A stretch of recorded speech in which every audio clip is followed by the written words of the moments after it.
Hello and welcome to the Peace Talk, this time with Bozhin Traykov. Bozhin Traykov received his bachelor in political science and media studies at the Queen's College in New York. He wrote his master thesis at the Simon Fraser University in Canada and his PhD thesis at the Department of Sociology at the University of Alberta, also in Canada. His research focuses on political economy, neoliberalism, and post-Soviet societies. He was awarded with several fellowships and scholarships. He participated in several conferences. He taught as a teaching assistant and participated in research projects in Alberta and New York. Last but not least, he was invited in Bulgaria Today at the public television, Bulgarian public television, and he published several articles and scientific papers. Bozhin, I'm very glad that you followed my invitation for this talk. Thank you for inviting me, and hello to you and your viewers. I'm very glad to be here. First, let us start with some personal questions. As always, I'm curious and I want to know about your academic career. What what motivated you to study? Did you have any academic role models? And yeah. I guess the decision to study and to continue in the sphere of academia was motivated by several factors. First of all, one of them was the understanding that my sort of political involvement in the history of Bulgaria has to be examined through the lenses of someone who is not only a participant but also interpreter. And now, from this point of view, current point of view, I realize that my way of explaining the experiences that happened to me that are in the context of current Bulgarian history is much different from what we could call generalized as the official discourse or the dominant narratives that are prevailing now. But I guess to make this short, I have always been politically involved. I've always had interest in history and politics, and I've always felt like I want to contribute and I want to do something about the society we live in, make it a better society. And I thought that the best way to do that is through education. And by education, I mean the broader sense of the word education, something that we used to call prosveta in Bulgarian, right? Which means not only education in a narrow sense of educational institutions and being and teaching, but what's some sort of enlightenment. Yes, something like that, from the tradition of enlightenment, but politically, basically making citizens aware of the fact that they're also political actors and they should be acting on that right and duty, right? So yeah. So it's quite a fascinating story, and I believe here we are on the same page. I started also first in some anarchist activist circles, and I moved on from being on the street and protesting and organize some protests and so on and so forth to actually study. And yeah, so here I believe we are on the same page with the goal to make the world a little bit a better place. Yes. Yes. So you mentioned also a very interesting topic of, for example, the ideological lenses through which one can look on the past, so to speak. So, and you wrote about Alyosha versus Superman, remembering the past through the ideological lenses of the present. First of all, let me ask, who is Alyosha? For example, because I'm born and raised in Austria, and I'm not so aware, totally aware of Bulgarian culture. And so I don't know who this guy is, or what is it, a comic or a cultural figure, and who uses the past in order to constitute a specific political order and to legitimize a political order and ideology.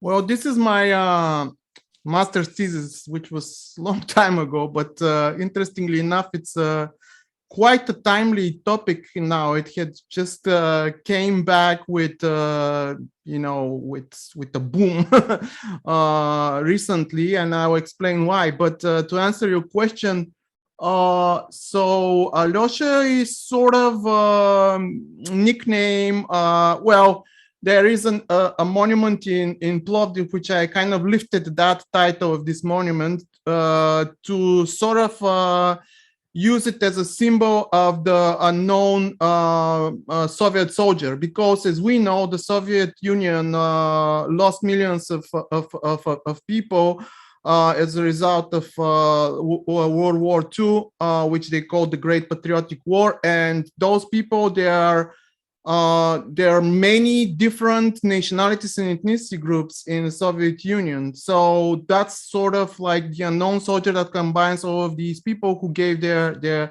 lives. And as to who is trying to use the past, well, in this current political conjuncture, this current moment, which has been going on in the last 3 decades, but I would say that once again, it has exacerbated, I mean, the current events have exacerbated this ideological struggle. Once again, it has intensified with relation to the current events that are happening in Ukraine, right?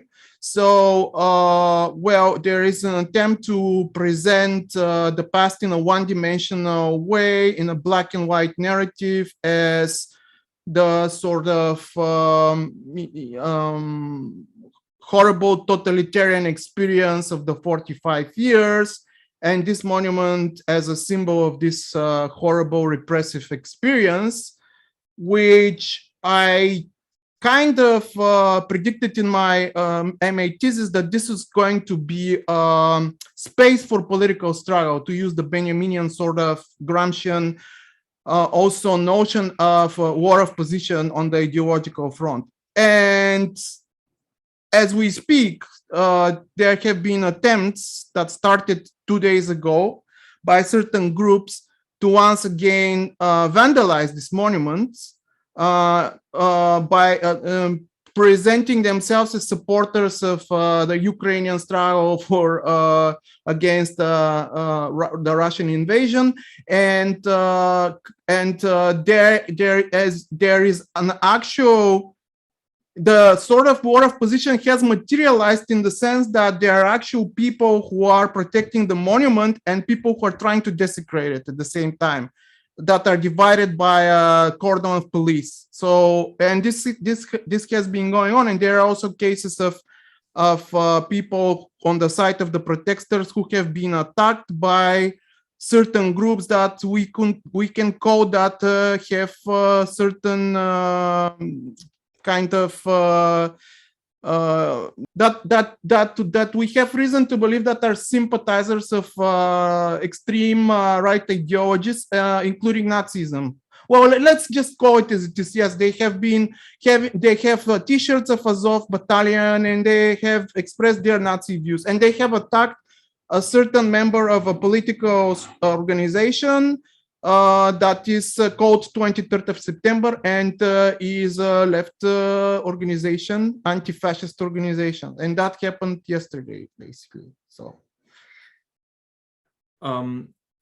I was also very fascinated in this kind of research and topics because I always was fascinated how power can legitimize itself, and how regimes or some political groups and parties can legitimize some sort of politics and policies.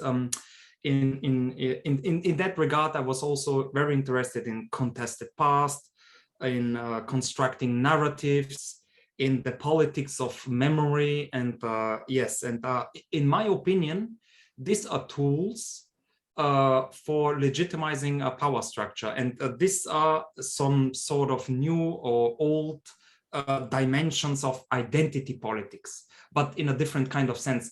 For example, the construction of we know this from anthropology, we know this from political science, and so on and so forth. But it's played on both sides, in my opinion. So, for example, there is this great narrative of everybody's a Nazi, and now we have to invade, for example, I don't know. And in my opinion, every state and every regime used the past in order to predict a future, in order to. So yes, in my opinion, the US has, for example, the, how is it called, the mission, the US mission to import democracy, freedom of speech, and so on. Yes, the American exceptionalism, I would call it. Yes. So, and on the other hand, we see the Russian regime use the same tools as well. So nobody's free from it, in my opinion. And also in this kind of research, you wrote an article on post-Soviet blues within real existing capitalism. So there is— that's my dissertation, actually. There is, yes, there is a different kind of narrative. So after the fall of the Soviet Union and after the 90s, there people from the red changed their color, so to speak, in blue. The same persons, different, completely different ideology. So could you explain us this anti-communism, neoliberalization, and also fascism that you discovered with this research? And yeah. Well, this is this is the topic of my dissertation, so it's huge, 200 pages work, but I'll try to summarize that. My argument is that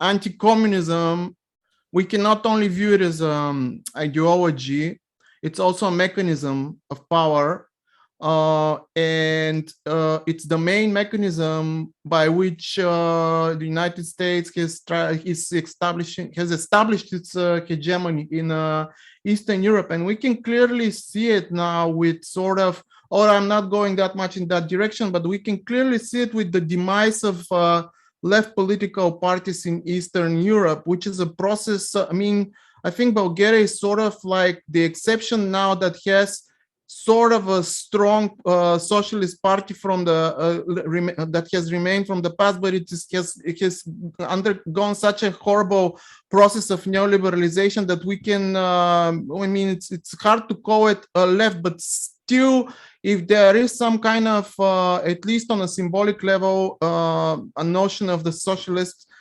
party, this is it, and it's destroying itself as we speak with you know, with the current political events in Bulgaria, such as decision to involve of the government to get involved on a particular site in this conflict that is happening right now. But that aside, I think that what's important here is that this anti-communist narrative, as I mentioned in the beginning, with this like one-sided approach, and actually I go into in my dissertation, I go into this thing that I call speculation with numbers, which what I mean by that is that there have been a lot of literature in history in the field of history. I could hardly call it historiography. I would more likely call it historical propaganda, because what it's it's doing is basically a sort of a competition on who can come up with the higher number of numbers of victims of communism that were killed during the socialist period, and especially the first years of the period, or the so-called Stalinism, right? And what is interesting is that I found out that none of them are actually based on real research in the historical archives and documents. And so far, the only thorough research was done by two historians, Alexander Vezenkov and Georgi Zelengora. And in his book, Alexander Vezenkov actually points out that throughout the whole period, we can actually summarize that the numbers are between certain, like 8,000 to 11,000, which is absolutely different from the kinds of estimations that all of these producers of new history are coming up with, right? With this one-sided anti-communist narrative under the totalitarian framework. And we can actually talk about the totalitarian framework and how it was discredited in the 60s and 70s, and then came back in Europe in the 80s.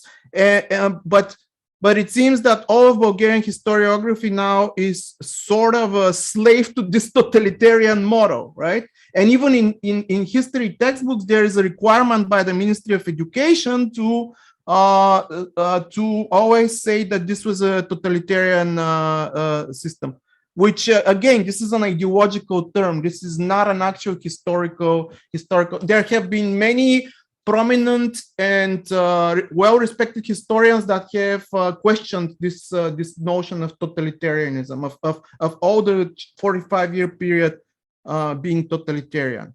Even Stalinism has been questioned whether it's totalitarian. But let's say, for the sake of argument, that Stalinism was a totalitarian system, but that's not the whole 45-year period of Bulgarian history, right? And there's similar processes happening in Eastern Europe as well. As a matter of fact, in all of the European Union, especially with the resolution that was passed in 2019, in September 2019. Which sort of equates communism with fascism and anti-fascism with fascism. So yeah, as radical ideologies leading to violence. So yeah. What I found quite astonishing is that the Bulgarian elites are so flexible and so yes, flexible in their minds, because how can you turn so quickly from communist, from this kind of, they legitimize this totalitarianism back then, and they didn't call it totalitarianism, they call it socialism, they call it democratic society, they call it beautiful, they call it wonderful. And suddenly, when the power structure changed, they turned anti-communist, they turned neoliberals, and suddenly they speak about how brutal it was, and they hide their role in there. And my grandmother also told me how these politicians and the big corporations and people from the big corporations received, after the fall of the Soviet Union and after the break, suitcases with money and so this story also I remember from my grandmother telling me this transition. Well, this is one of the narratives that are prevalent, that the communists turn capitalist, but I think it's a little bit, I mean, I don't dispute it. I think that it's not complete, right? Because in order for this process to happen, and it's definitely not all of the so-called nomenklatura, that's why I'm now differentiating and saying that these are the so-called Gorbachevists, right? The people who were fascinated by the neoliberal model inside the socialist state, and were actually sort of striving for this change to happen. And but to go back, I just wanted to say that there are two categories that I discovered. There are two categories that I discovered roughly. One, you're right, these are the people who are part of the ideological apparatus of the Communist Party, and definitely there was a propaganda sector there, propaganda which was, as you say, again, I mean, I'm not disputing that that the narratives were not necessarily what you could call objective, but whether I would argue that if there's such a thing as objectivity. But the fact of the matter is that, yeah, these people could be sort of, we can say that these people sort of turned from being educated and brought up and actually produced by the Communist Party and as an ideological apparatus, and then became the neoliberal ideologists.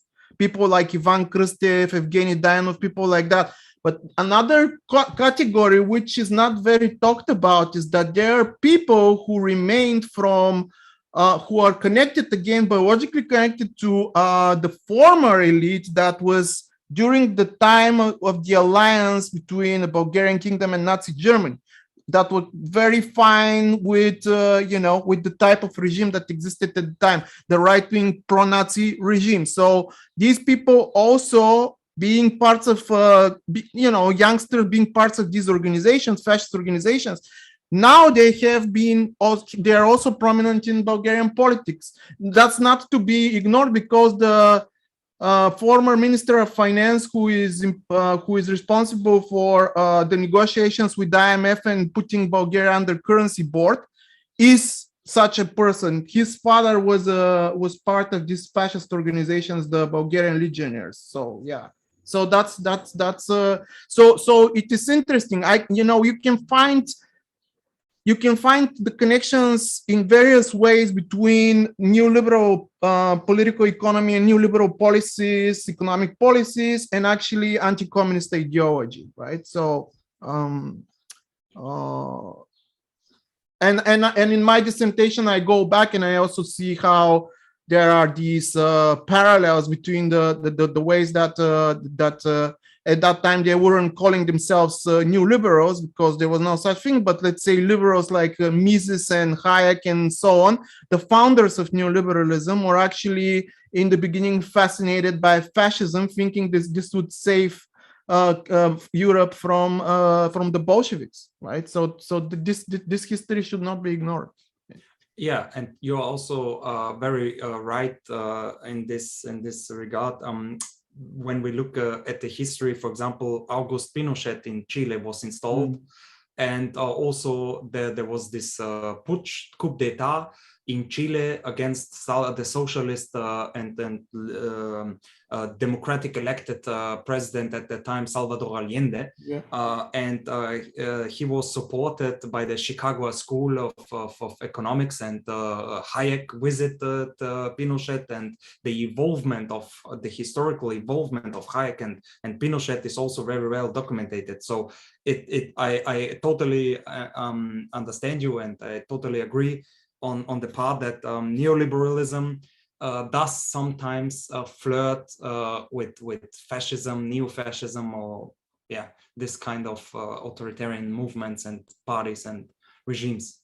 And also it is worth mentioning in the interview with Eastern European expert Professor Dieter Zegert, I mentioned the involvement of in the process of transition and transformation of the Bulgarian political order.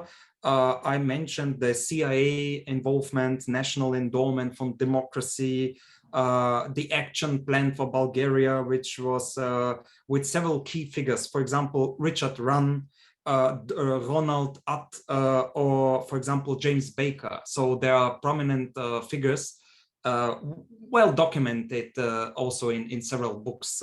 One can read it in, for example, Killing Hope from William Bloom. Yes. There are some archives from the I believe it's the NSA or CIA archive. So it is quite well documented. One can read it. One can find it very easily, even on Google. Oh yeah, yeah. So also this kind of how can I say advisory board is in the sense that the transformation was also helped by the West. It's also very important to mention. I think that Bloom talks about just in the beginning, 1990 or 1991, the sort of democratic forces, the opposition to the Bulgarian Socialist Party newspaper receiving about 2 million, between 1,500,000 and 2 million lefts by the either National Endowment for Democracy or USA, but I'm most likely National Endowment for Democracy. But there is a fascinating book by sociologist William I. Robinson, that's called Promoting Polyarchy. And he is documenting exactly the same process, but in relation to Latin America, how the National Endowment for Democracy became the soft wing of the CIA because the CIA was already compromised by all these coups that happened in the 60s and 70s, and it didn't have a good reputation, so they needed to create this kind of like new way of enforcing their power and then establishing hegemony. So I mean, yes, what about your estimation or observation on the following? In my opinion, the younger generation in Bulgaria, especially living in big cities, are mostly liberals, are mostly in their belief system, in their value system, in their political orientation, are mostly pro-EU, European Union, pro-NATO, and pro this liberal values and kind of political philosophy and thinking. Would you agree with my observation? I totally agree. Yes, actually, that's something that me and my colleagues. I should mention that I also have a podcast in Bulgarian, and this talk will be on the podcast. But I work with two other colleagues, Polina Manova and Tartu Artinyan. And we are discussing among ourselves about this. It's not a phenomenon; I would call it a process.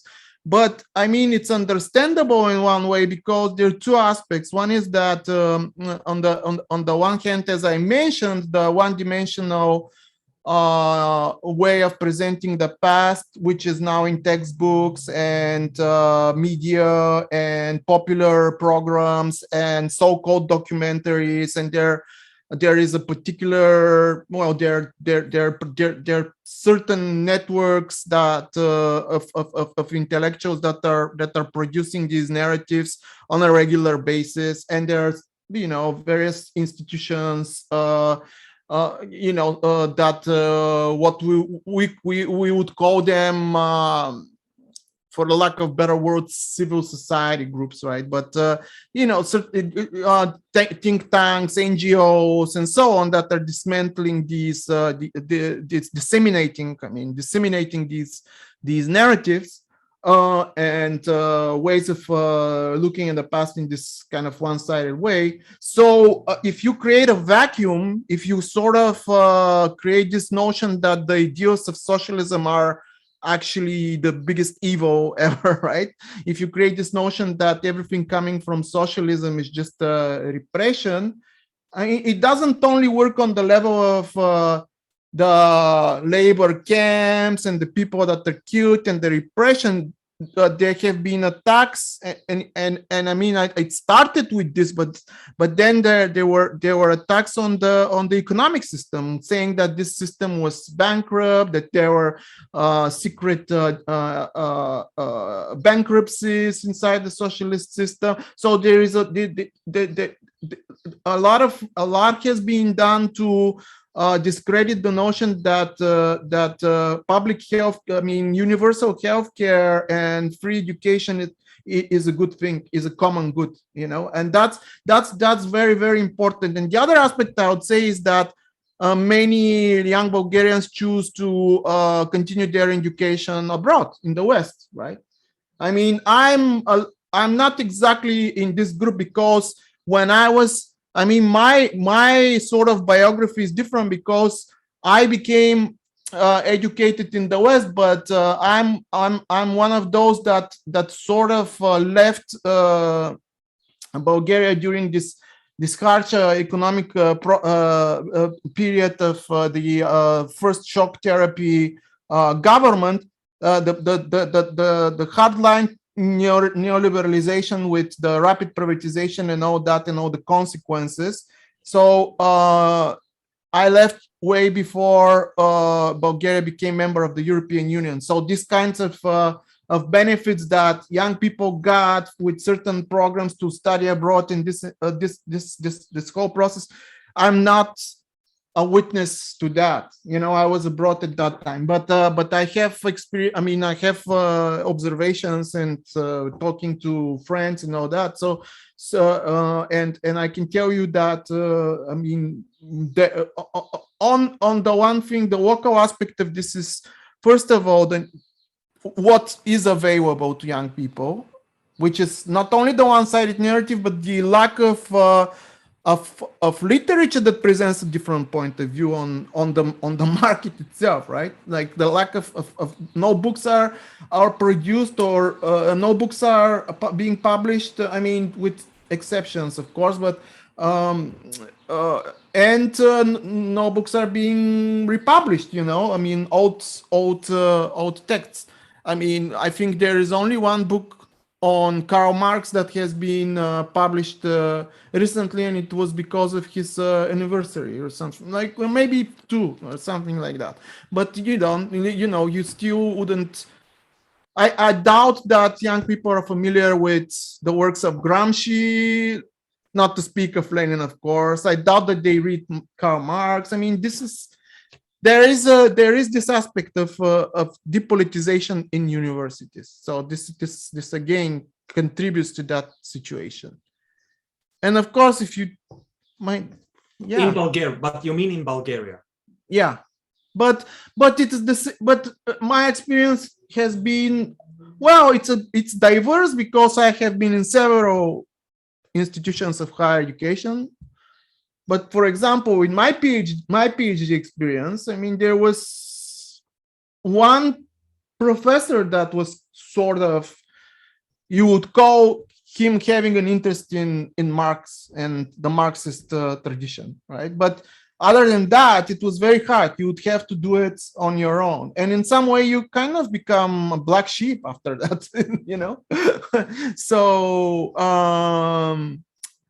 which I don't know. Maybe in Europe there are more opportunities, but yeah, definitely not in Bulgaria, though. In terms of straying from the official narratives. In my opinion, I see a little bit a different picture. For example, in Austria or in Germany, in Western Europe. In my opinion, especially in social science, in philosophy, in the so-called humanitarian studies, I believe that, for example, gender studies is very popular and famous, and also these progressive ideas are popular. I did a lot of interviews with a lot of professors and scholars who are inspired or were inspired by Marx, Gramsci, Foucault. So there is an intellectual, so to speak, wave of progressives in Western Europe. But yeah, maybe the picture is different in Bulgaria. Yes. No, these especially post-structuralist theorists are well known here. But the problem to me is that in this current situation in Bulgaria, we should go actually back to the studies of imperialism and colonialism and to classics like Gramsci and even Lenin, who actually explains imperialism quite. I mean, for someone, for a young person who is full of discontent, what happens now is, and this is actually again in my dissertation, is that he would find this kind of way to explain himself why the world is what is in fascism, because this is the vacuum that has been opened. The fact that left ideas are sort of being, I mean, that there is now this official notion, if you will, that somehow the socialist past is so horrible that in some ways even communism is worse than fascism, which has started with our former president who passed away, Zhelev, with his book Fascism, but not in his book. In his latest sort of media appearances, he was enhancing this idea. Oh, actually, I think in my opinion, that is to sort of quote, to paraphrase, he was saying that communism for him was a worse experience than fascism, because at least fascism did not attack private property. And that's what I mean, if you give this example to youth, that's inevitably going to have some outcome, right? Because you mentioned Lenin's theory of imperialism, which is also very near by the theory of, for example, Rosa Luxemburg. I admire this great woman who was killed and who had an inspiring life, and who, a person who fought her whole life for equality, for freedom, and in my opinion, who was a libertarian socialist. And also, it's worth to mention Karl Kautsky with his imperial theories of imperialism. And yesterday I had a wonderful conversation with Barbara Heller from Bremer Peace Movement, and she quoted Jean Jaurès. I hope I spell it correct. And this quote is also fascinating. Capitalism carries war within it, just like clouds carry rain. So yeah, this is a beautiful quote. Which is a beautiful quote. I agree with you. Yes.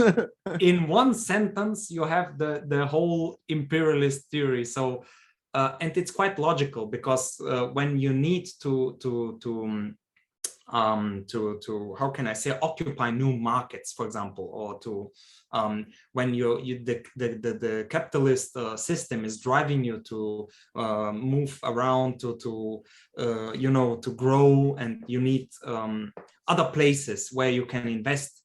So it's quite clear that someday your landmass will reach an end, and you have to go further and beyond your own territories to invest, to make the economy grow. So it's quite logical and simple, but people tend to forget this simple ideas. But before we go into this topic, and I believe Ukraine can also be understood in the theories of Rosa Luxemburg, in a war between two great powers, and the struggle for new markets, and the struggle for resources, and the struggle for elites who try to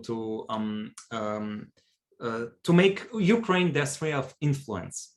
It's I wrote, for example, also an article about the Ukraine in my opinion, the Ukraine was between, after the fall of the Soviet Union, between the two blocks, the West, especially the European Union, and on the other hand, Russia. For example, there are geopolitical mechanisms of external influence.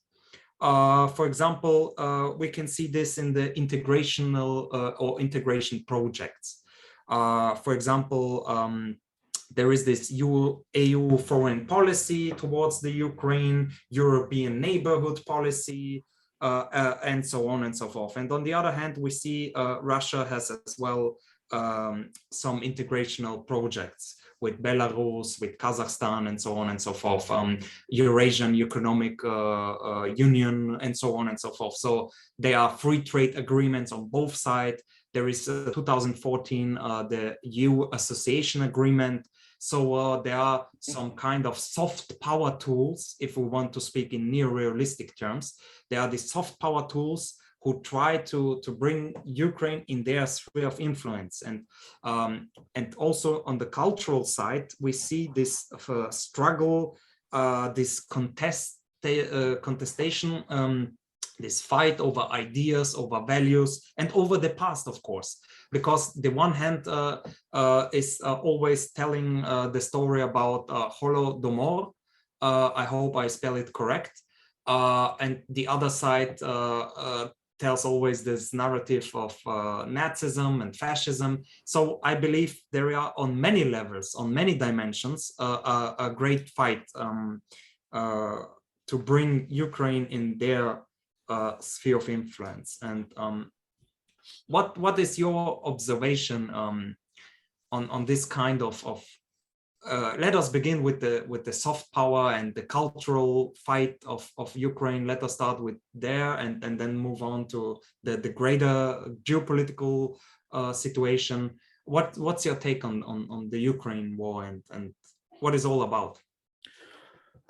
Well, actually, I in some way I think that this notion of the Nazi collaboration past of Western Ukraine, let's be specific, Western Ukraine, is not Russian propaganda or exacerbated or, you know, used. I mean, I definitely is probably used in Putin's administration for political and militaristic purposes, but let's start with the Holodomor, for example.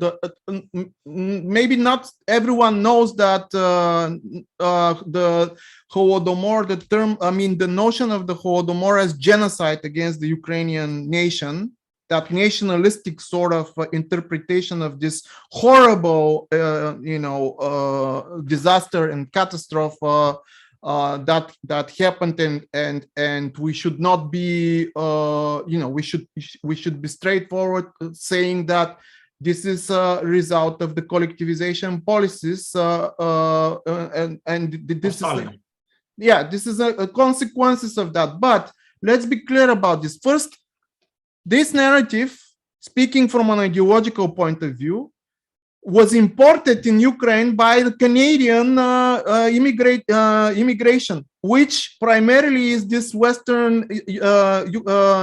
Ukraine immigration. This particular what I was talking about, these Ukrainian nationalists who were sort of allied with, I mean, were collaborating with the SS and were sort of part of the structures of the German, you know, German army, Nazi army. I don't want to call German because, you know, this is, you know, Nazism is something that shouldn't be related, you know, related to a particular nation, right? I mean, it's just a horrible ideology that anyway, I what I was trying to say is that this is a one-sided look at a historical event which is framed in this particular way to accumulate hatred for Russia, not for, because first of all, like in You mean Holodomor, against Russia? Against Russia, which is historically inaccurate, because the participants, if you want to put intent in it, which again I'm hesitant to say that this was intentional, because there is also the attempt to ameliorate the situation by importing wheat from Persia when the Communist Party realized what is happening. But let's just say that the communists that were involved in this are Ukrainians themselves. They're part of the Ukrainian Communist Party. So, I mean, then what is this is simply not historically accurate. If we're gonna go in this direction, also what they mean by Ukrainian nation, since this kind of interpretation of history, half of the country doesn't agree with it, and it was sort of imposed and stretched to the rest of the country, right? So with this process of invention of traditions and commemoration of certain figures, that for many of the people who lived in this territory, this state called Ukraine, are criminals, and they still view them as criminals, right? They view them as people who are perpetrating crimes against humanity and genocide, especially towards Jews and Poles, but also Ukrainians who were hiding their Polish neighbors, and of course Russians, right? So you know, this and so.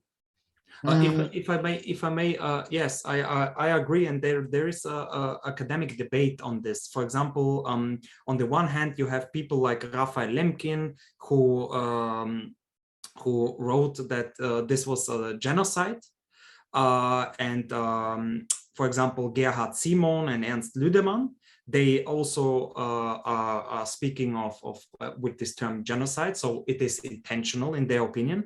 On the other hand, you have scholars, for example, Eastern European expert Jörg Gansemüller or Franziska Davis, or especially with the Holocaust, when you see what is intentional and structural, genocide. So therefore, we cannot speak from with this term genocide, because it was not in this sense intentional. You mean the Holodomor? You mean? Or... No. Franziska Davis compared it with the Holocaust, and then I mean, she concluded that the Holocaust was intentional, and with a whole structure and bureaucracy in order to kill so many people. But on the other hand, you have this tragic event, where this didn't happen on the scale of planned scale and without structure and maybe without intention. So this is the point where the academics are debating. Mm-hmm. So there is this whole debate. This is not clear, and the debate is going on still. Yeah, also there is this American historian whose name now escapes me, who has also written about it. But I'm not a historian, I'm a sociologist, and what interests me is more the ideological side of these, the way of presenting history, right? Because if we are to quote this great Haitian anthropologist, Michel Rove-Trujillo, he talks about silencing the past. So certain narratives remain silenced, and certain narratives are being established as the actual historical truth, but who creates the historical truth, right? So what I wanted to say is that I definitely, by saying that the Holodomor is not genocide, which I still claim that, this is my opinion, I'm not discrediting the fact that the Stalinist system created the conditions for this to happen. But the fact of the matter is whether they wanted to exterminate the whole people, or well, some call it classicide, right? I mean, this historians like we famously Ernst Note, German historian, who talks about classicide and actually compares then the genocide against the Jewish people, the Holocaust, and he came to such crazy ideas that he actually thought that he called the Holocaust imitation of the classicide of the Bolsheviks, which is absolutely, I mean, he went too far, I think, in my opinion. But even if we accept that Stalin was trying to destroy the big landowners, the kulaks, let's say, then this is not such a huge number of the population, and they're talking about millions of people, and not only in Ukraine. I mean, when they talk about Holodomor, they seem to forget that the hunger happened not only Ukraine. Ukraine was very severely impacted by the hunger, but it happened in Kazakhstan. So I'm again not a historian, not a geographer, but I know that for a fact that this was not the only area where hunger occurred, and to present it as an intentional way to destroy the Ukrainian nation, when you actually have a process of strengthening and enhancing and encouraging the creation of a Ukrainian nation during the Soviet Union and during Stalinism, right?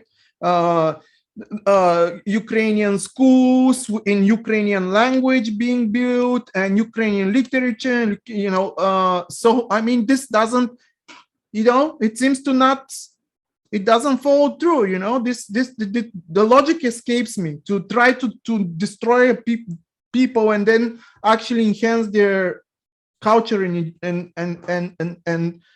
and sense of identity, right? So and also there is well documented books on that topic. For example, Samuel Salzborn wrote Kampf der Ideen, so to speak, fight for ideas. And there are many like Howard Zinn, Oliver Stone, Peter Kosinski, who wrote several books on the untold history.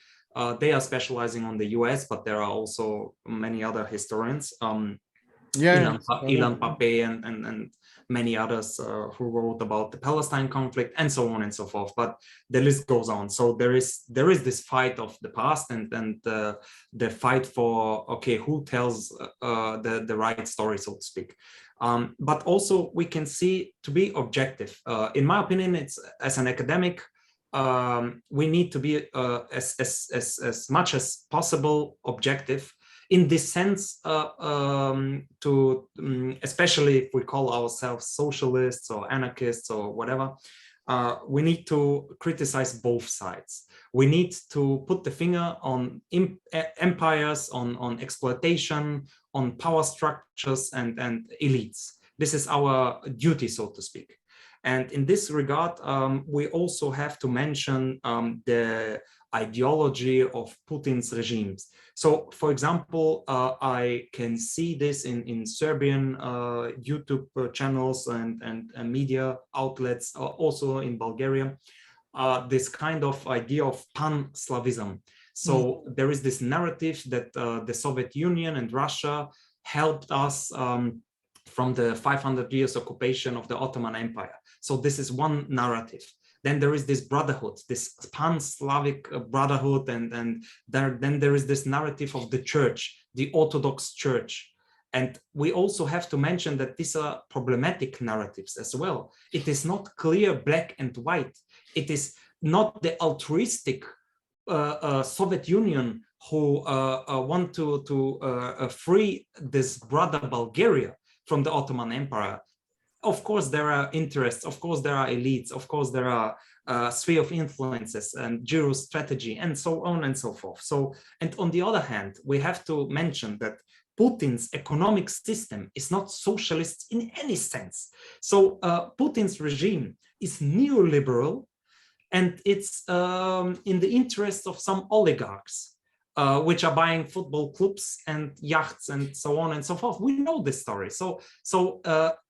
We need to point both sides and the struggle, the elitarian struggle. And in the interview with Professor Ivo Christov, he mentioned one very interesting thing. He mentioned that this is not our struggle. When I asked him about the West and the East and Putin against Trump and so on and so forth, and he said, this is not our struggle. This is very important to keep in mind. In my opinion, as an anarchist, I can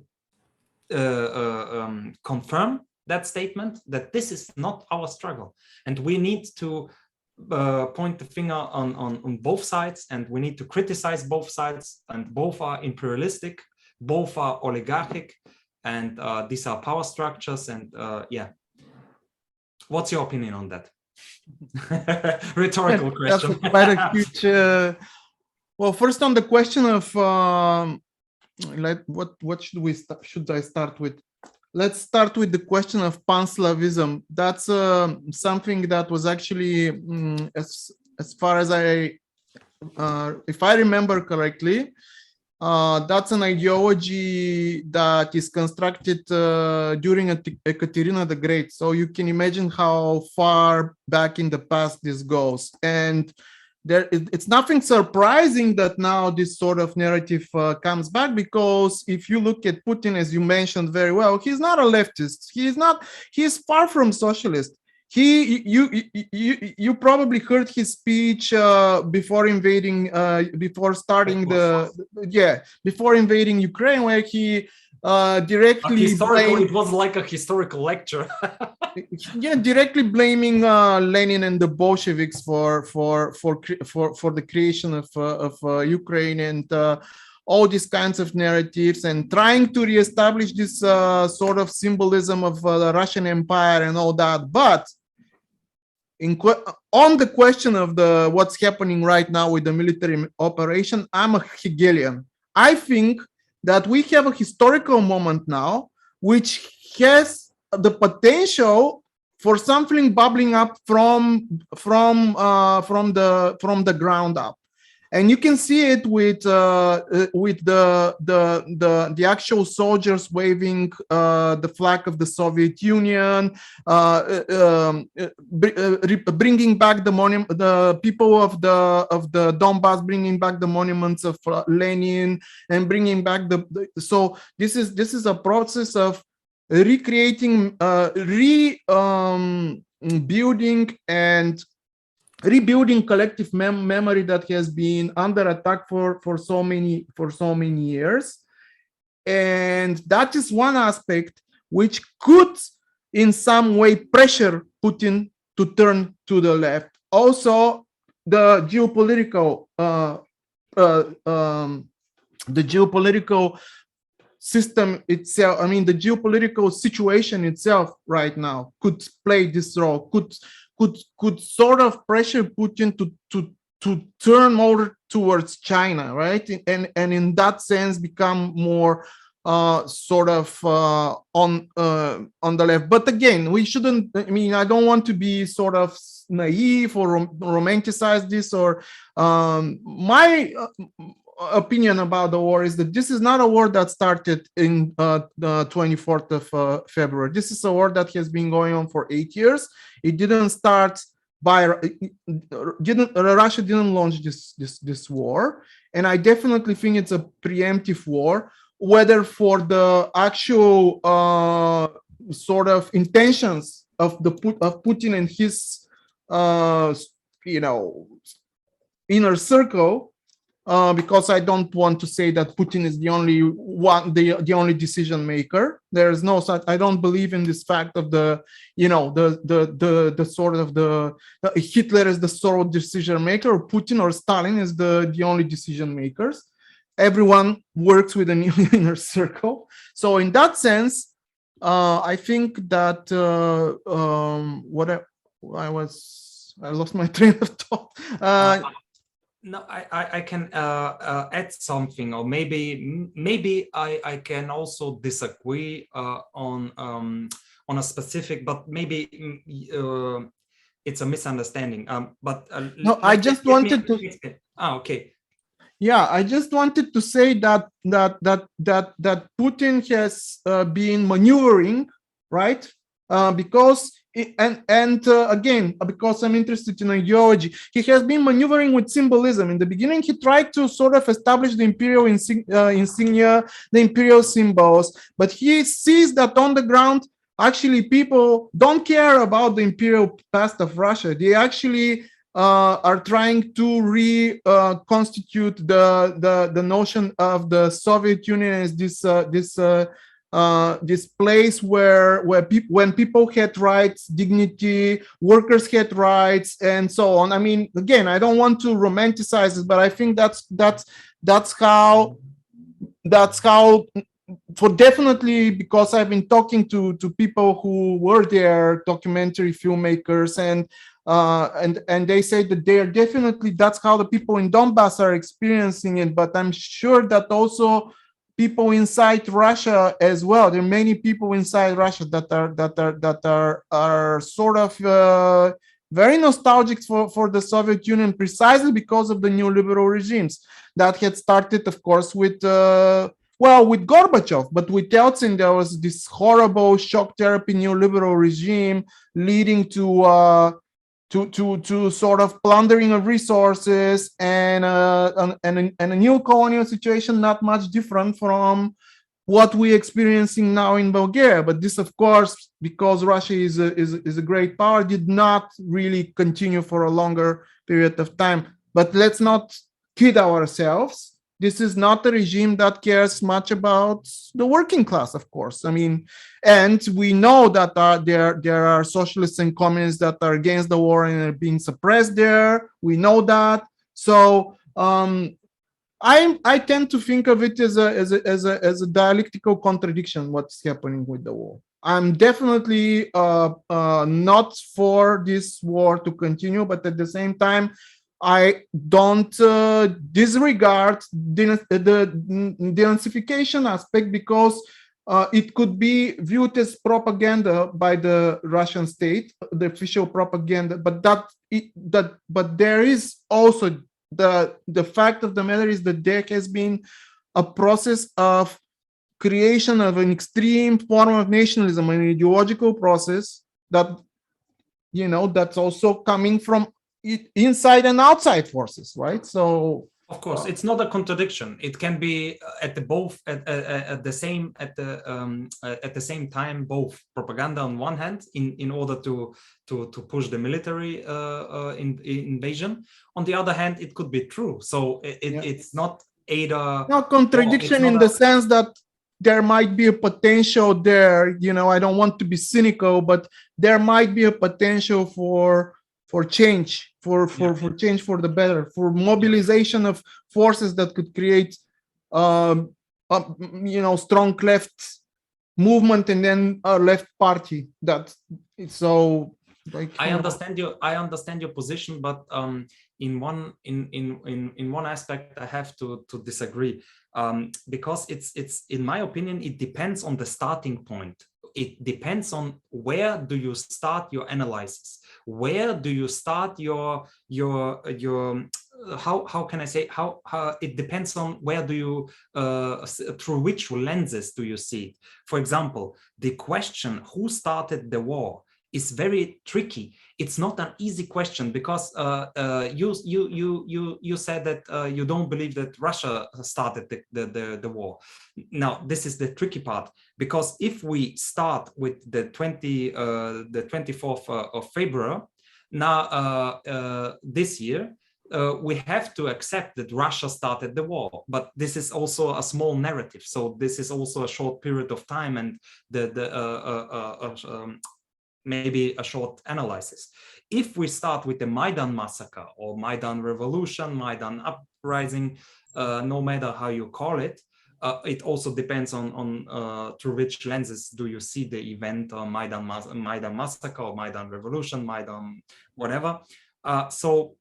And the West involvement and the neo-Nazi involvement in this massacre, then of course you can debate the starting point of the war. Then you can say, okay, the West triggered some tensions, and with the shift, with the ideological shift, and with the shift of elites in the Ukraine, one towards Russia, and now after the Maidan towards West, towards the NATO and the EU. Now we can say, okay, maybe the West triggered the war. These are kind of argument you see neorealist and realistic theories. For example, John Mersheimer is one famous example of this kind of argumentation. So that's why I needed to precise, and I believe you agree with me, but in the same sense, I have to clarify that who started the war is a very tricky question, and you see here the importance of ideology, because ideology is this game of simple answers and of tricky questions. So you have to debate where is your starting point. This is and if you go further, if you go to the 90s, or if you go beyond that, for example, then you have empirical struggles, then you have power structures, then you have two oligarchic systems that are fighting for each other, against each other, and so on and so forth. So yeah, it's more tricky than one answer can explain it. So if you, I believe you agree with me. Yes, I just want to point out that in terms of Putin's reasoning for starting the war, not his justification of the war, public justification of the war, but his reasoning in terms of clear sort of geopolitical interests and concerns, and feeling a threat, if you will. I totally agree with John Mearsheimer. I think his realist approach is, I tend to also view this war in that sense, and I'll tell you why. Because I think, it's absolutely hypocritical, but this is another aspect. But okay, let's say it's we'll be very short. It's absolutely hypocritical on part of the United States to be claiming anything else, since that because the United States in 1904, if I'm not mistaken, has the Monroe Doctrine, which says that the Western Hemisphere should be under the interests of the United States. Nothing should be threatening the power, the hegemony of the United States in the Western Hemisphere, meaning, Latin America. So if someone comes in and starts building military bases and trying to get in, in Mexico, and sort of like wants to join a hostile military union, let's say by Russia and China, military structure, military organization against the United States, I don't think the United States will sit there idly. I don't think it will even sit there for 8 years and wait like that, right? That's what happened in Nicaragua many times. And, Nicaragua and the Cuban Missile Crisis, people keep referring to, but they don't. The International Criminal Court also judged the invasion of the US in Nicaragua. I believe it was in 1986. So there is a criminal record of the US in this sense. Yeah, I totally agree. Sorry for interrupting. Yeah, but so that's I wanted to be short on that, and actually go in another direction, if you allow me. Let's move away from Putin's intentions and Putin's regime or government, and whatever word you wanna use. I think it's fair to say that this is certain dictatorial form of governance, but I wouldn't call it like a dictatorship in the sense of like severe dictatorship. I think call it also fascism. It's also a modern term now to call it. If I remember correctly, I saw many political commentators in the West who called it fascism. I would disagree with that term, but nonetheless, yeah. Yeah, I think I don't remember who coined the term benevolent dictatorship for Tito. Josip Broz Tito. Maybe that's what we have with Russia. I don't know, but well, it's it's becoming encapsulated, but not so much because of its own of the desire of its own, political elites. It's becoming more encapsulated, that's for sure, as a result of the war. But let's move away from Russia and look at the United States as a hegemon, right? Let's look at the global capitalist system. And my premise is that at least since the fall of the Berlin Wall, United States had established hegemony in Europe, and it was a sort of a unipolar. Is it called unipolar order? Yeah. Yeah, unipolar order with the United States as the hegemon.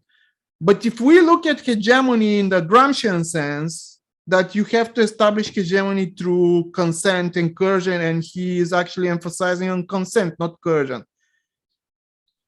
This is a question for you, actually, because I'm very interested. I've been thinking about this.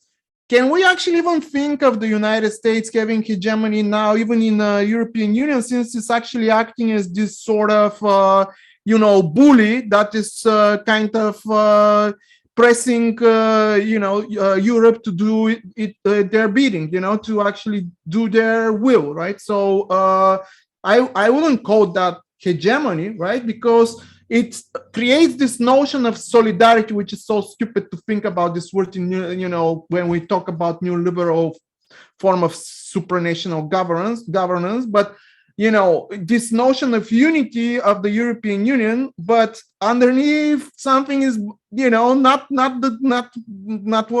the case at all, right? I mean, there's so many things signaling that, that Europe is not unified in its attempt to in its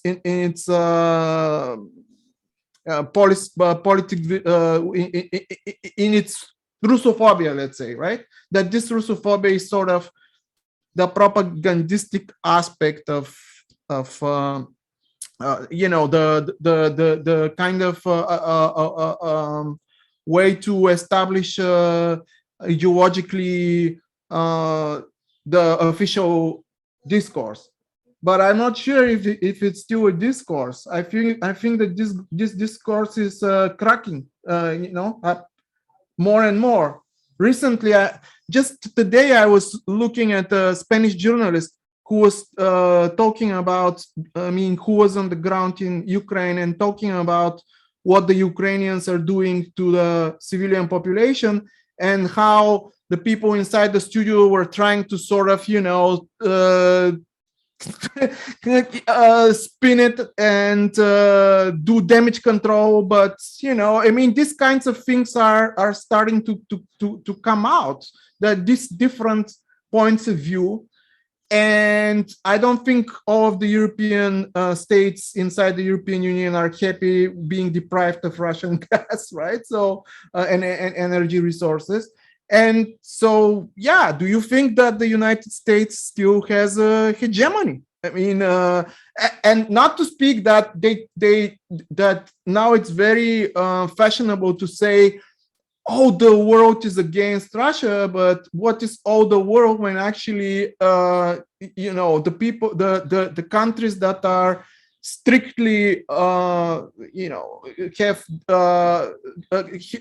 have positions themselves as enemies, if you will, of Russia, and are the countries controlled by the United States, United States, European Union, and a few other countries. Commonwealth of Nations. Commonwealth of yes. Nations, for example, Great Britain, Australia. Exactly, the nations under the Queen, right? Yeah, and NATO members, and so on and so forth. And Japan, which has this whole huge military bases inside it, U.S. military bases, and South Korea, and but then you have China, India, Brazil, Latin America, which makes India, most of the world population. Sorry? Which makes the biggest part of the world. Yes, it's the bigger part of the population. This absolutely, absolutely. And also many African countries. Yeah. Yes. Absolutely. So yeah, I mean, and not to speak that there were so many attempts to pressure, especially the bigger countries inside this, what, let's say, the global south, to go along with the US, but they were unsuccessful. I totally understand you, and I agree. And this is because we mentioned Gramsci and hegemony. And this is also a very tricky question, because I follow here the line of Gramsci, I follow here the line of Noam Chomsky, and even I would go further and quote Malcolm X. And Malcolm X, and I believe these three thinkers, in one sense, they believed in the same thing, because Malcolm X put it that the liberals are like foxes. You believe they are smiling, but actually they are fletching their teeth. They're actually not with good intentions, but you believe that they are smiling. On the other hand, and this is the kind of consensus that Gramsci was talking about. Gramsci's consensus is the smiling fox, and also Noam Chomsky put it like this. And but in other words, and on the other hand, Malcolm X talked about wolves, and in my opinion, China and Russia is a wolf, because when they are fletching the teeth, you will feel it. This is not a smile. You run away from kilometers. So what does this mean? It does mean that maybe the power structure is different, maybe the ideology is different, and but nonetheless, they are both hegemonic projects, and they are both, so to speak, power structures. And Noam Chomsky also asked a very intense and very complex question, because he said that the West has this sublime structure and tools of power and manipulation, and it is not that simple, because we in the West, we feel free. We believe in the free media, in the free press, and we believe that we are free people, and the rest is not free. The rest is a dictatorship. So in this regard, I believe that Gramsci, Chomsky, and Malcolm X are on the same page, and I totally understand you. And it's very tricky, because we in the West believe, okay, the West is the good guy and the others are the bad guy. And yeah, it's tricky. And here I totally agree with you. And I observed also another point. There is a contradiction in the public debate, as far as I can see. For example, on the one hand, we have a lot of media reports in the Western media, New York Times and Frankfurter Rundschau, Tagesschau, even the German and Austrian Bundesheer, the military institutions are publishing, and on YouTube and on many other sites are publishing many reports. And it seems that it suggested, so to speak, that the Russian army is just a tiger paper, a military tiger paper, and the Russian forces are losing. I was very amused how Docent Ivo Valentin Vatsev put it. In Western media, you always will hear that Russia lost the war. Even if Russia wins the war, we in the West, the Western media will tell you Russia lost the war. So it's funny, but actually there is some truth in it. And in my opinion, I can observe this. On the other hand, this is the paradoxical moment in this public debate. On the other hand, you see peoples from the Green Party, peoples from the Social Democratic Party, and liberals who are shouting out and very loud in social media and in public debates and the public discourse, and they come up with worst case scenarios. They are where they stated or where they did some prognosis that Putin will eventually occupy Ukraine. Also, they said that with this worst case scenarios, that he will invade Georgia, Moldavia, the Baltic states, and even go beyond Poland. So this is the narrative on the other spectrum, that we can see that this great empire, this strong military forces, this David and Goliath narrative, you know, and you cannot believe in both at the same time. This is the paradox of the liberals nowadays. You cannot believe that Russia is losing the war in the Ukraine. On the same hand, you are afraid that Russia is going beyond Poland and even invading Austria. You cannot seriously believe both stories, both narratives at the same time. So this is crazy, and this is so I can only smile, but it's tragic. Doesn't this remind you of the paranoia of the liberals that the Bolsheviks are coming and they're going to, conquer all of Europe, and there are these monsters and non-human, and that's sort of, I guess every time there is something that resembles something different from this fundamentalist notion of the free market and the workers knowing their place and all that, the paranoia of the liberals starts to emerge. That's kind of jokingly, but I'm not a Freudian, but to play again a sort of pseudo psychologist, as especially American analyzers of Russia like to do nowadays, because they don't engage in analysis, they engage in some psychologizing of the persona of Vladimir Putin, right? All they say is Putin is this, Putin is that, Putin, Russia is doing this because Putin is this. So I'm just going to say, maybe this is a projection in a Freudian sense, what they want to do, they're projecting it on the. I totally think this is absolute rubbish to be thinking that Putin long-term strategy is to sort of conquer the Baltic states, recreate the Soviet Union. I mean, I wish he would recreate the Soviet Union, if you ask me, but that's not going to happen. I don't know what to make of it. I think then we have to ask ourselves the question, are we just strictly talking about liberals because it's easy? If we're talking about liberals, it's easy. I don't expect anything different. Yeah. But we're talking also about what at least is self-identifying as the left. We see the left, if not crying for no-fly zone, if not that folly, at least, they're not really that critical about the other side, right? They're critical about the invasion of Russia, but they seem to be kind of not very, they would mention NATO here and there, but I think now, if you are for peace, the focus should be on stop arming Ukraine, stop sending weapons to Ukraine. But then again, you just realize that how horrible this game is, because it is both military-industrial complex that are gaining from this war right now. It is the military-industrial complex which the Secretary of State in the United States comes from. Let's point to that fact.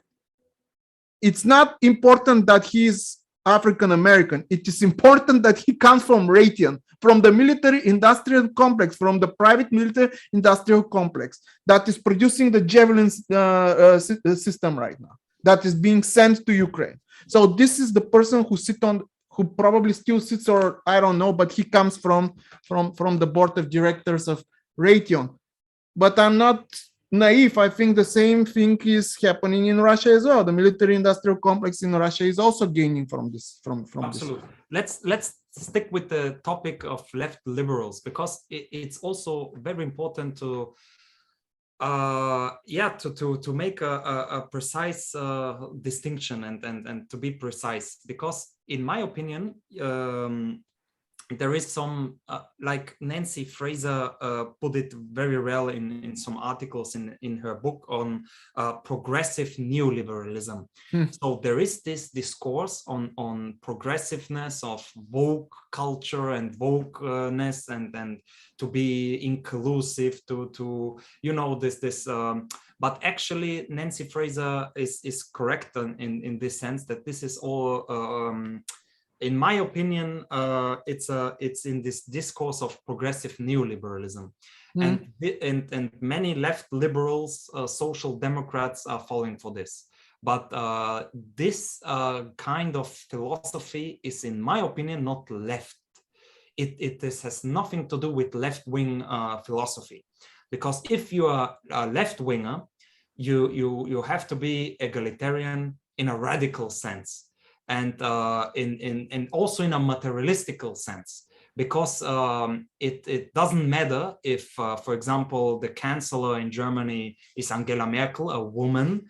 It doesn't matter if Hillary Clinton, Nancy Pelosi, Ursula von der Leyen, Margaret Thatcher, I go on and go on, and the list is going on. So you understand my point. Yeah. It doesn't matter if they are women. It doesn't matter if they are black or white. The outcome is also very important, and the policies are important. Under the presumption of liberalism and capitalism, it doesn't matter if you are black. You automatically exploit other black people, and so we have to deconstruct the power system and the ideology behind that. And this is the critical point where white liberal feminism, for example, don't go far enough, in my opinion.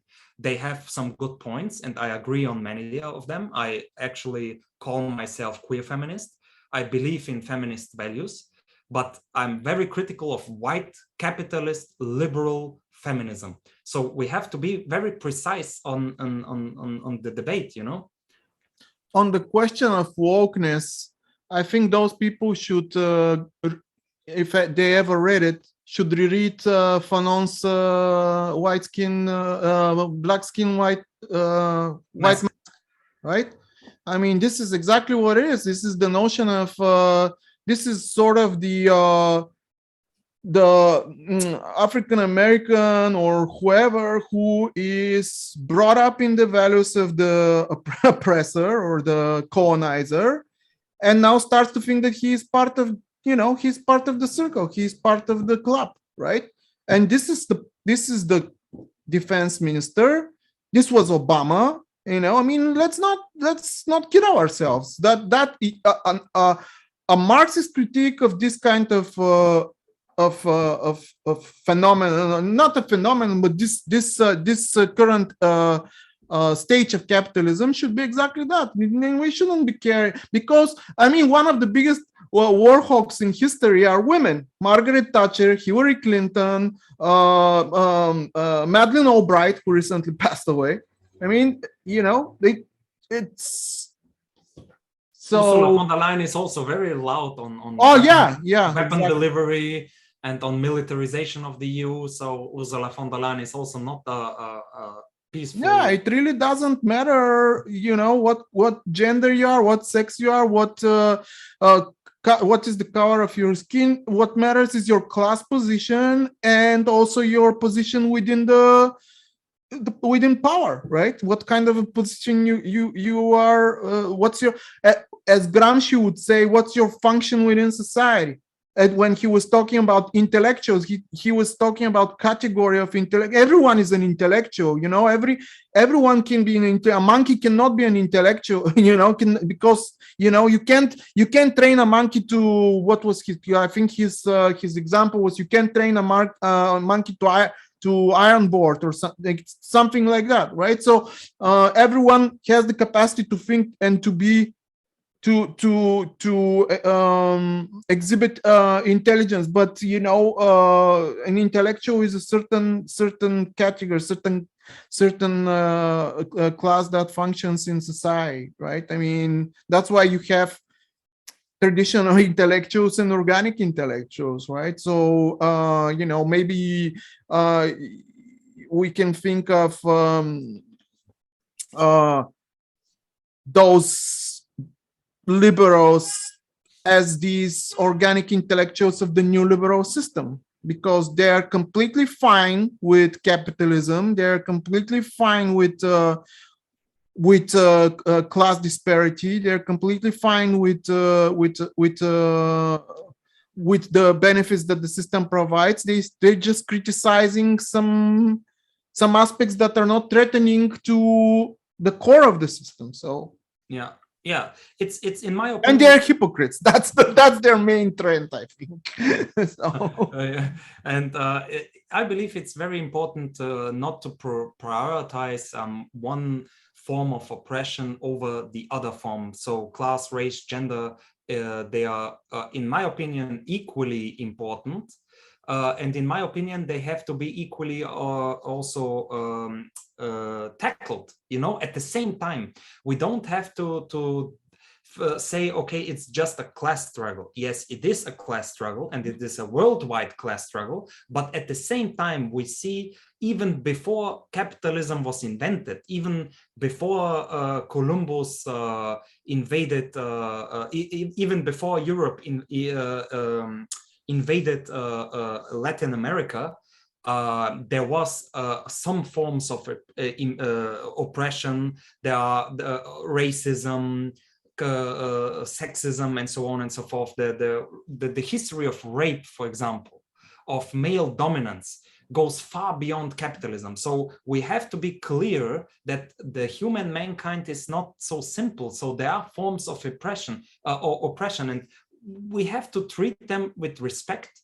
And the position of a person, if they are homosexual, and so on and so forth. So this is important, and it's not quite simple as that you say, okay, if capitalism falls and if the system breaks, everything is perfect, and we go to paradise and everything is beautiful. But this is, as we say in Bulgaria, this is like putting the carriage in front of the horses. Like, I always come to this example. The Bolsheviks took power, and then they implemented, policies for gay rights, for equal gender and sex policies, and so to be demanding that from a neoliberal state, to me, that's a little bit, that's I'm not sure whether this is a good approach. Yeah. Also, there are mostly, it is also just words. And pro forma, but not in reality. Performance politics, right? Yeah. So that's basically the point of Nancy Fraser's term progressive neoliberalism. It's just pro forma. It's just, you can talk a lot, but in reality, the reality looks different. And also our that you mentioned earlier, Polina Manolova, she's also an expert on the Green Party, and she looked very carefully at the discourse of the Green Party, and it's quite astonishing how the Green Party is forcing now the weapon delivery, and many of the Green Party are shouting out, we need to go to war and weapons delivery, and we have to help the Ukrainians. But not in a humanitarian or diplomatic sense, but just strictly in a neo-hawk sense. And this is quite amazing, and fascinating to me. Yeah, it's fascinating and tragic as well, because I drew some parallels with the Yugoslavian war. Because there also, if you remember, Joschka Fischer, yes. Joschka Fischer, yes. And if I remember correctly, the Green Party and the Social Democrats in Yugoslavia many of them compared Slobodan Milosevic with Hitler. And this was, what is this? It's historical, absolutely absurd. Ridiculous. The comparisons with Hitler starts with Noriega, which is ridiculous, right?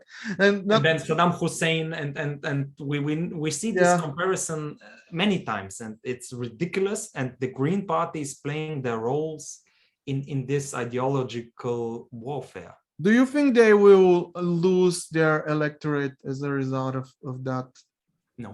No, because I talked a lot. I love to debate, and I love to be polite and respectful, but I love to debate, and I debate with left wings, left liberals, with the Green Party members, and people who voted the Green Party, and almost many, maybe the greatest part of my friends, academic colleagues, comrades are voting for the Green Party, and I debate a lot Wow. with them, and they cannot see the point. They cannot see that they are hypocritical, and in my opinion, it's because they read a lot of, for example, left liberal papers. Because in left liberal papers, the tricky thing is that oftentimes they say some good things, oftentimes with the social democratic terms of social welfare state and so on and so forth, and democratization of democracy, and it's quite a left discourse, but they don't see that this is just a discourse and the reality is different. And but okay, it's to cut a long story short, I believe they will not change their minds. So you have to be an anarchist or some sort of Marxist to understand the system and the ideology behind it. It's unfortunately, it's like this. In the Bulgarian case, I think they're done. I mean, they're not going to be able to get into the next parliament, I think. That's my estimation, but my prognosis, but it's because solely for a different reason. Not it's because I think all of these parties are now losing their electorates because the majority of the population is still having good feelings for Russia. And we kind of touched on that, but the reasons for this are historical, and we shouldn't be just underestimating the fact that Bulgaria is an independent state as a result of the Russia-Turkish war, no matter what were the intentions again of the Russian Empire. And the other thing is that, to me, what is very concerning right now, and I find it very dangerous, is this attempt to sort of censor and control and to censor and to even stop the access to Russian culture, Russian art, Russian literature, Russian music, and so on. Not only here, just in general in Europe and the United States even. I mean, that's also, I mean, we shouldn't be sort of looking at North America and thinking, oh, I mean, that's not that, it wouldn't be that difficult. No, there are people who are very interested in Russian culture. As you know, these are multi-national societies and multi-ethnic, and so there is a Russian minority there, and not only the Russians. I mean, losing access to every culture is horrible. We don't want to go back to the times of burning books, right? So that's if you look at Dostoevsky and Tolstoy, who were in their belief system very progressive and very critical about power structures, you have to respect this kind of literature and of kind of thinking. So it's amazing how you can call yourself a left wing, and on the same side and in the same time believing in the same people who were burning basically Dostoevsky books and Tolstoy books. So it's quite amazing how you could and like I said, the paradox before, you cannot believe in two contradicting sentences at the same time. You cannot believe in two premises that are contradicting itself at the same time.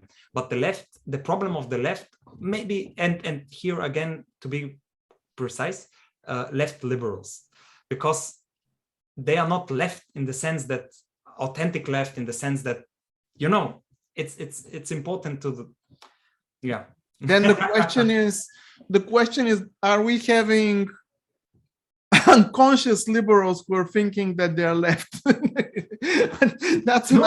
I believe that many liberals see themselves as revolutionary, as progressives, as fighting for feminism, as fighting for equality. I believe that. I spoke with many of them, but they don't think, they don't consider themselves liberals, right?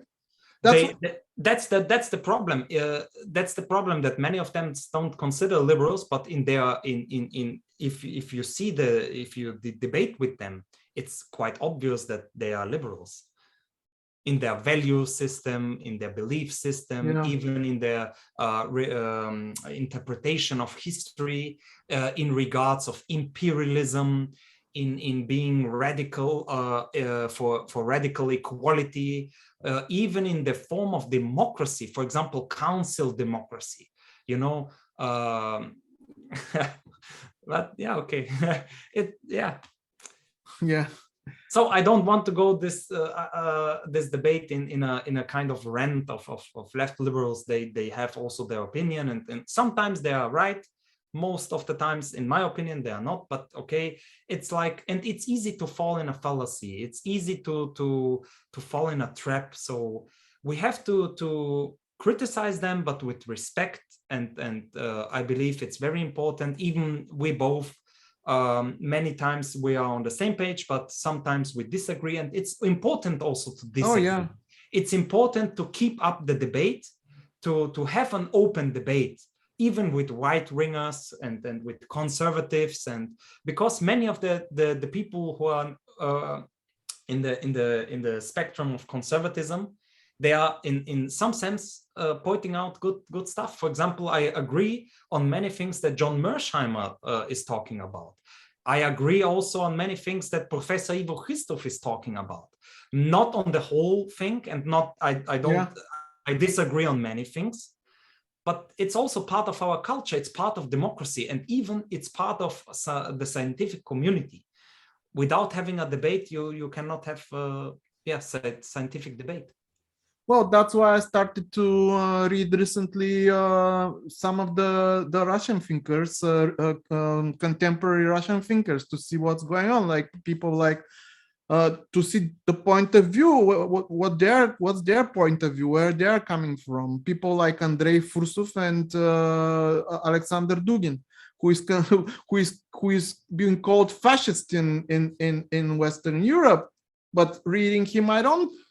I definitely see that he's coming from the conservative tradition, but I wouldn't call him a fascist. I mean, I think it's this label is being applying fascist. I mean, everyone is being called fascist now, who is outside of the spectrum of what liberals think of. And as for debates where you say discussion, I mean, I think I'm believer in the Socratic method, that discussion brings out the truth. But the liberals are the ones that are trying to close down discussions.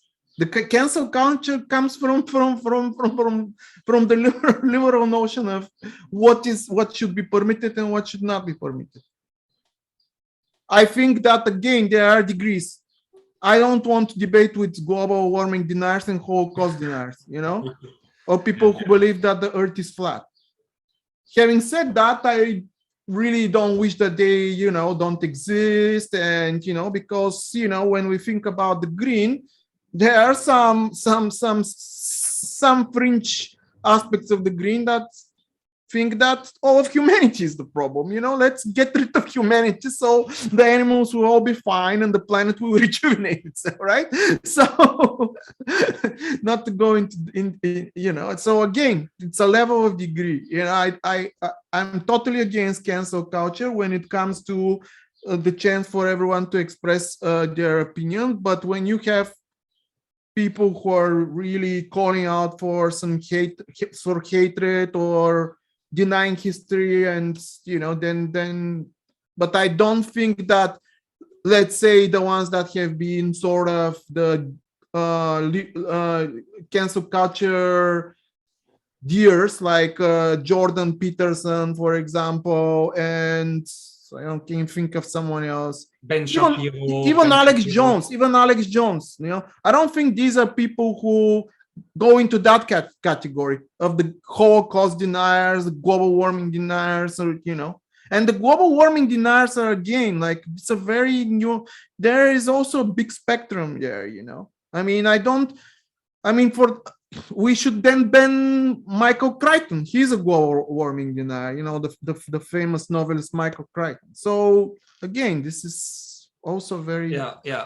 I always in many interviews I always say the same thing, that in my opinion it's very critical, the whole discussion about cancel culture, because who is this person? And here I'm in the tradition of Noam Chomsky.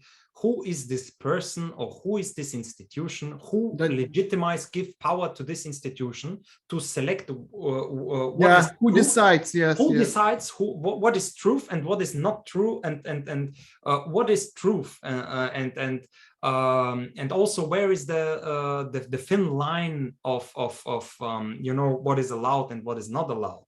And yeah, it's a big debate on the left, and I believe it's very important to discuss it. And it's also very important, especially in times in crisis where you don't have much time, to select, okay, whom I trust and what opinion is more important to prioritize. But in times where we have a lot of time and we can discuss and we can debate, we need to open up the debate.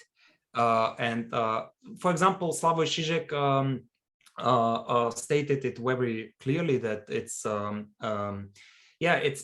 always a hard job, for example, to start at level zero, and to discuss, okay, should I kill a person just because the person has a black skin, or should I rape a woman because I'm today in the mood of it.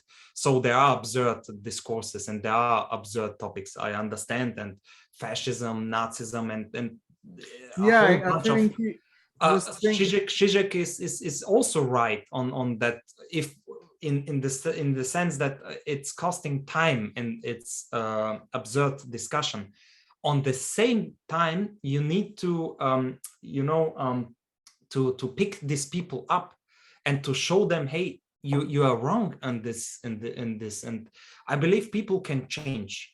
I believe with debates, with discussion, with showing facts, absolutely. People can change. Not everybody. Also, there is mental illness. Also, there are bad people who have bad intentions. This is the humankind. This is the human mankind. The human, So So I believe we discussed a lot of things, a lot of topics where we went very far, and I don't have any further questions. I just have to thank you very much for this great discussion, debate, talk, thank you as well. Thank you for inviting me, and I really enjoyed it, and I hope we will keep collaborating.